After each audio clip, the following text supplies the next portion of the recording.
नमस्कार, मेरा नाम है वैशाली राठौर और आप देख रहे हैं न्यायिक नायक न्यूज। बहुत कुछ तमन्ना है 56 इंच के सीने में। अरे रुकिए, बैठिए, अभी से आपस में क्यों लड़ने लगे? ये इनके असली अविश्वास प्रस्ताव पे जो चर्चा हो रही है उसमें विपक्ष केवल और केवल मणिपुर पे उन्होंने बात करी। इससे एक बात तो स्पष्ट होती है कि इनके 10 साल और हमारे 9 वर्ष, इनके 10 साल के अंदर घोटालों की लाइन लग गई थी, लेकिन इन्होंने सरकार के एक भी मंत्रालय के खिलाफ एक शब्द नहीं यहाँ कहा है, सिर्फ मणिपुर की बात करी है। आज ये चर्चा इस बात की भी होनी चाहिए जो मूल जड़ है। ये बार बार मणिपुर की बात करते हैं, ये भी बोलते हैं कि हम वहां पर गए थे कुछ लोगों से मिलने के लिए, एक वीआईपी विजिट इनकी हुई थी।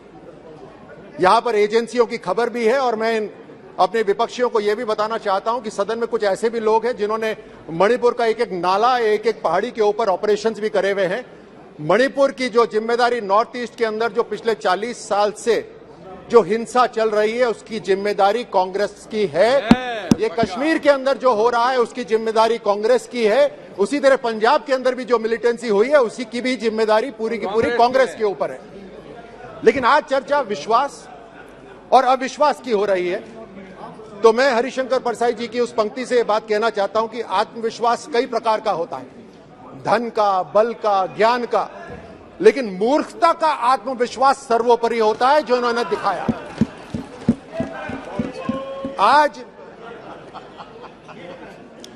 आज इसी मूर्खता का अविश्वास इन्होंने दिखाया है मोदी सरकार के खिलाफ अविश्वास प्रस्ताव लाकर। मूर्खता इसलिए भी क्योंकि इन्होंने अविश्वास और अविश्वसनीय में ये अंतर भी नहीं जानते। इनके 60 वर्ष के अंदर जो ये नहीं कर पाए देश के लिए, प्रधानमंत्री मोदी जी ने पिछले 9 वर्ष में उससे कई गुना विकास करके दिखाया है। मैं सीधे, क्योंकि समय कम है, मैं सीधे आता हूं जो ये बार बार बात करते हैं देश को तोड़ने की, जोड़ने की। इन्होंने एक यात्रा भी निकाली, भारत जोड़ो यात्रा करके। मैं 2008 में बीजिंग ओलंपिक्स के अंदर वहां पर था और हमें खबर लगी कि साहब सोनिया गांधी जी, राहुल गांधी जी आपसे मिलने आ रहे हैं। ये हमसे मिलने वहां पर नहीं आए थे और ना ही कोई मुलाकात हुई, क्योंकि इनकी थालियां तो कम्युनिस्ट पार्टी ऑफ चाइना ने बिछा रखी थी। इनकी मुलाकात कम्युनिस्ट पार्टी ऑफ चाइना से हुई। ये रिमोट कंट्रोल से सरकार चलाते थे। अगर कोई सैनिक ये कार्रवाई करे तो उसके खिलाफ गद्दारी का मुकदमा चलता है। ये उस समय सरकार चला रहे थे। They should be tried for treason. गद्दारी के ऊपर इनके ऊपर मुकदमा होना चाहिए, क्योंकि ये चाइना के साथ इनके साथ हो रहा था। 2018 के अंदर 2018 में यही अविश्वास प्रस्ताव आया था। उस अविश्वास प्रस्ताव के अंदर जैसे इस बार राहुल गांधी ने चिल्ला कर यहां पर बात रखी, उसी तरह उस समय भी इन्होंने जोर जोर से कहा कि हिंदुस्तान पहली बार इतिहास के अंदर असुरक्षित है। ये बात बार बार कही कि हिंदुस्तान पहली बार इतिहास में असुरक्षित है। हिंदुस्तान के लिए तो वो लागू नहीं हुआ, लेकिन राजस्थान के लिए वो जरूर लागू हो गया। राजस्थान आज इतिहास में पहली बार असुरक्षित है, अपराधों में नंबर 1 है, भ्रष्टाचार में आज नंबर 1 है। यहां पर खड़े होकर बड़े इमोशनल तरीके से राहुल गांधी बोल रहे थे, मैं जा रहा था, मेरी जुबान भी नहीं खुल रही थी, वो महिला आई, उसने ऐसे पूरी रात अपने बच्चे के साथ बिताई। राजस्थान को भूल गए बिल्कुल। वहां से तो यात्रा भी निकाली थी।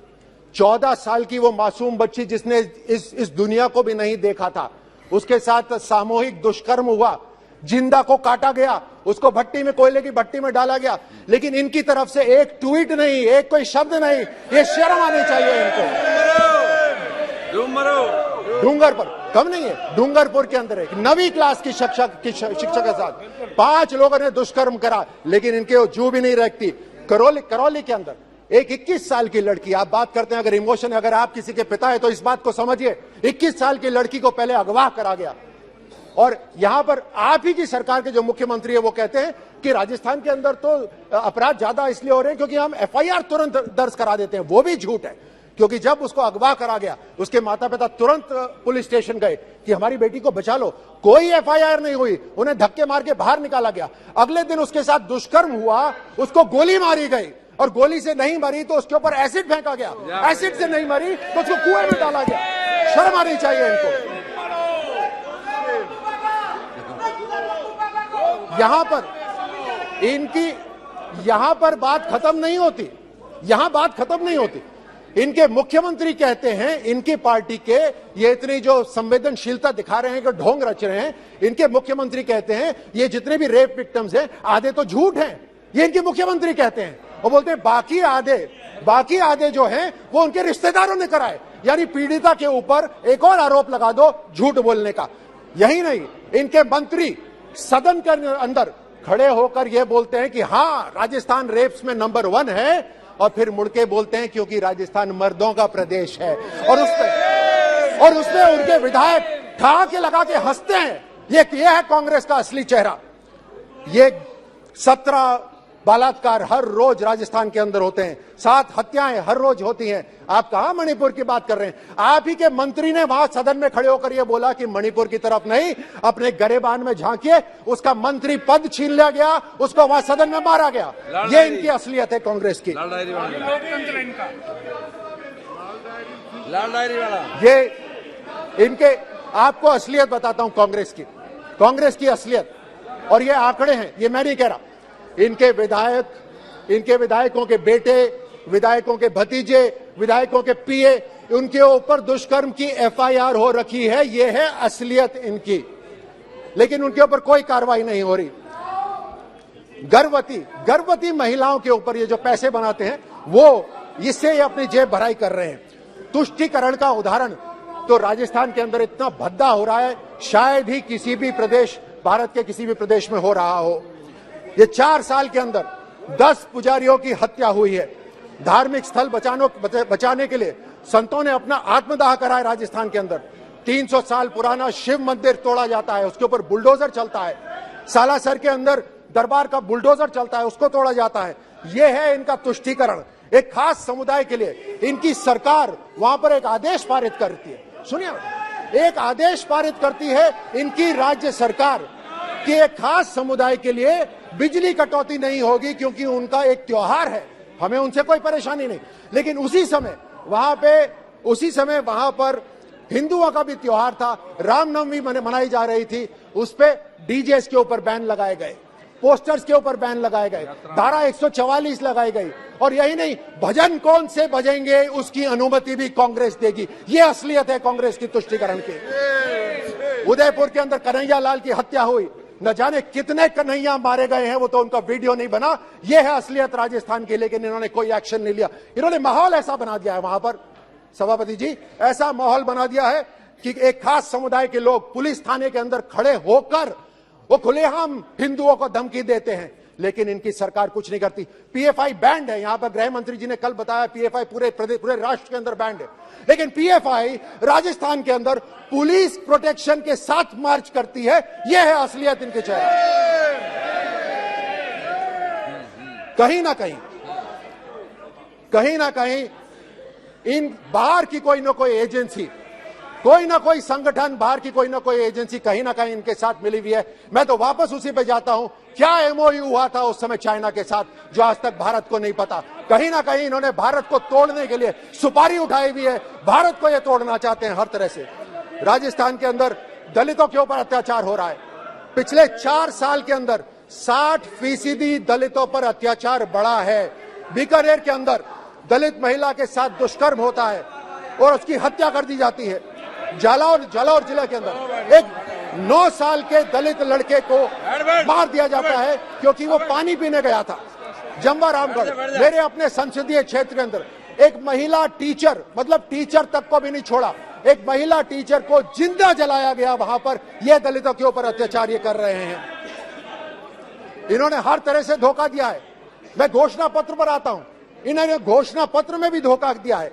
ये तो अविश्वास लायक भी नहीं है। ये अविश्वास प्रस्ताव हमारी सरकार के खिलाफ लाए हैं, लेकिन पर ये अविश्वास लायक भी नहीं है। इन्होंने राजस्थान के साथ विश्वासघात करा है। ये है असलियत इनकी। घोषणा पत्र के अंदर ये कहते हैं कि हम हस्तशिल्प कला और हथकरघा निदेशालय का गठन करेंगे, नहीं करा। यहां पत्रकार बैठे हैं, राजस्थान के पत्रकारों को इन्होंने बेवकूफ बनाया। बोलते हैं हम आपकी सुरक्षा के लिए एक अधिनियम लेकर आएंगे। 4.5 साल हो गए, एक भी अधिनियम नहीं आया। इन्होंने हर तरह से राजस्थान के साथ विश्वासघात करा है।